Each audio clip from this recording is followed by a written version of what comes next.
Hello, David Zritsky for the Bond Experience. Welcome back. Today's video is something a little bit different. Now, I talk about the hashtag Bond25 Fitness Challenge quite a bit. And I think a lot of people have really jumped on the bandwagon to get into the best health and fitness they can be leading up to the movie and then hopefully beyond, right?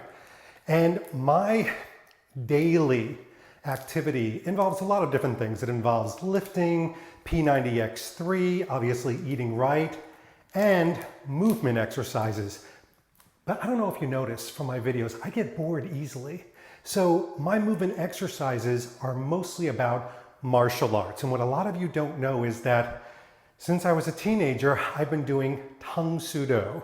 Tung Sudo is an amazing Korean practice martial art, and I've been a practitioner of this for some time, but I've really kept up with the weaponry aspect. You may have seen in some of the videos where I've been doing nunchucks or bow staff or joe staff or so many different types of weapons, even a couple sword cameos in some of the things that I've done. I do this every other day. I do it here in my gym. I've got these bamboo floors that we put in that have a little bit of give and bounce underneath, specifically so I can do these. So I thought today, since many of you asked in a question, do you really do those nunchucks on a regular basis? I do, but I'm going to show you some very simple basics, and then we'll get a little bit probably more fun with these too, because even in Bond in the movie shows a little bit of martial arts activities, whether it's judo or kempo or grappling, wrestling. I mean, there's a lot of interesting aspects that you can take from Bond. Maybe this is just one. All right, so nunchuck. First thing you need to know is this is control. This can be out of control. What do I mean by that?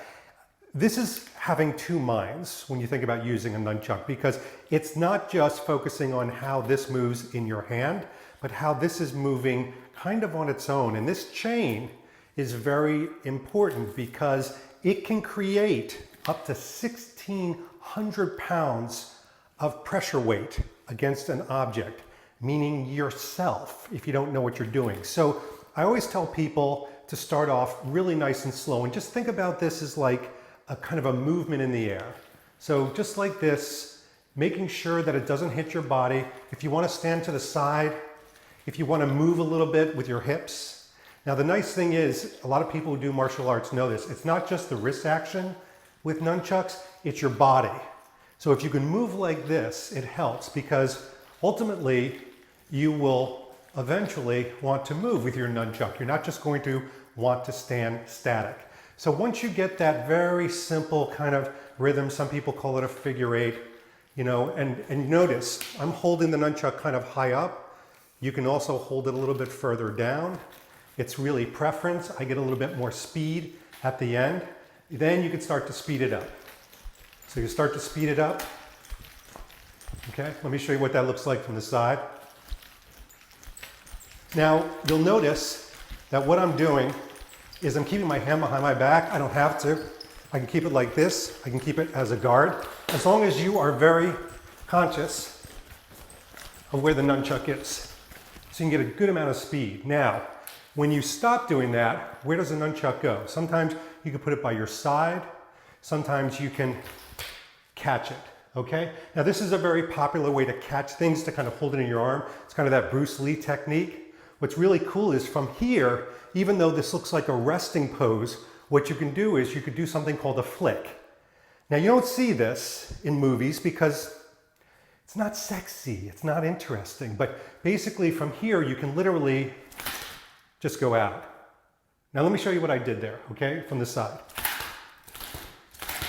And you can get quite quick. What's happening is the nunchuck's coming out and it's hitting, and then it's coming back, hitting and coming back. And I just noticed I have a farmer's tan.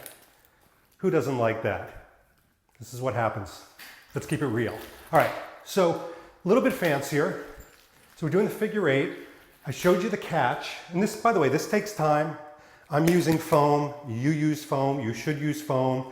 I'm going to show you what happens and what it looks like when we use a nunchuck that could crack your elbow. But basically different ways to catch. So if I hold it a little bit further down, I can also catch it around the back. Now this is helpful if I have somebody coming at me and I want to swing out, okay? And you can swing back. What's nice is with a nunchuck, you could swing up, you could swing out, you can swing sideways, or slash to the side. It really is incredible how much control, as long as you have control, you can keep of it. Now here's where the fun, sexy movie aspect gets.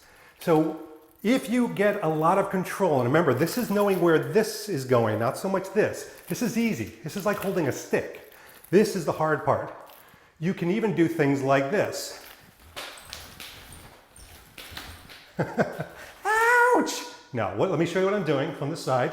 So I'm going between my legs, and it looks like I'm hitting right here in the wedding tackle, okay? Almost looks like I'm smashing it. What I'm really doing is, I'm going to show you the secret from the back. I am just tapping my right buttock. It takes a lot of control to do this. But when you do it, it looks really impressive. You can even walk like this when you get good, kind of side to side. And again, you want to catch it, okay? Always keep control. Try not to have this thing flopping around. It's going to hit you, and trust me, you can do more damage to yourself than you can do to your opponent. So then when you get a little bit more proficient at the control, then you could start catching and changing hands. This is great because if you have somebody or somebody's attacking you, this can confuse them. The problem with a nunchuck or any weapon is if you start to telegraph, if I start to go like this, somebody knows I'm going to be clocking around like this. So you want to fake them out. So what you do is you get a nice horse stance, just kind of feet apart like this, all right? And let me get up nice and close for this one. You are literally going to give this a little twirl up. So one, catch, and then the other side, catch. Catch, twirl, catch, twirl, catch, twirl, catch. Let me show you from the side. Ready? Twirl, catch, twirl, catch. Now I'm still doing this pretty slow, which is good, but this isn't very effective when you're trying to fool somebody. So let's speed it up, shall we? Twirl, catch, twirl, catch. See, like this. And you're gonna miss, and I still miss from time to time. But let me show you what that looks like from the side. So put it all together, okay? And then we're gonna twirl catch. All right, so lost control of it at the end there. You saw that. It still happens to the best of us. You can even just kind of just do this side bounce. So there's a lot of different things you can get a little fancy, like this. Now, there's not a lot of practicality to this, I have to be honest with you. Even less practicality with this one, but it looks great. So you're doing your usual little buttock tap, and you catch it and bring it over. Nice confusing model. Let's check that out again. Catch it, bring it out. Now I landed in a really good stance. You can't see my feet right now, but the worst thing you can do is be teetering all over the place with this. So let me show you what you do. Good way to learn balance. What? What? 2? That's crazy talk, but 2 is great because I am right-handed, as you could probably see, but I gotta teach my left hand how to control these things. So you could do a couple things to start. My feet are together, which is a really tough stance. I mean, you really gotta think about balance when you do this. Make sure I'm not too close to the wall. Don't wanna mar up the gym. And then you wanna do several of the things we just talked about.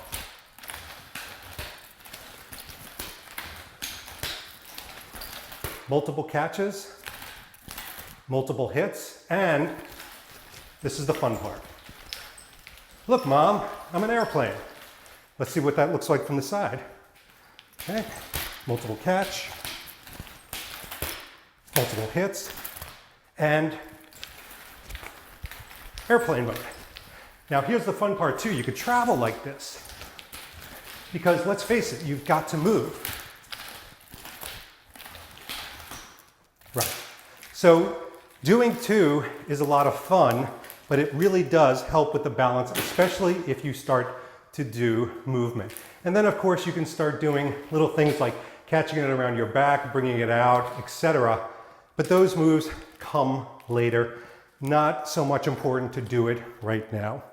The point with the nunchucks versus something like a staff weapon. This is a Coca-Cola wood. It's very light, for example. It is very strong. It has these, I don't know if you could see here, it has these fibers that go throughout it. What's nice about it is it's light. This one's a little bit thick. I like a little thinner staff to get around. But again, this is one thing that you can do. Start off really, really slow. And you see how I'm using my hips? Okay, so what I'm doing is I'm literally bringing it over. I'm going to slow it down for everybody. Bringing it over, and then you just start to speed it up. See it from the side.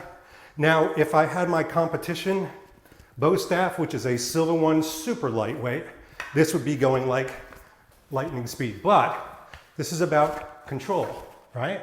This is about making sure that if you're doing the swipes down and using leverage points, that you have control over it.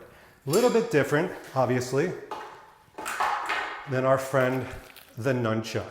So, what's my takeaway with this? Well, this is just basics. This is just, you know, imagine doing this for constant movement with 2 nunchucks or 1 nunchuck for 25 minutes. You're winded, your arms are loose and destroyed, but it's a great workout, great for your hips, great for your movement. As you get older, trust me when I say this as a 53-year-old man, you start to lose a lot of different things. You start to lose balance, stamina, dare I say, and you really want to focus on all of those different aspects that you could potentially just have go out of your grip.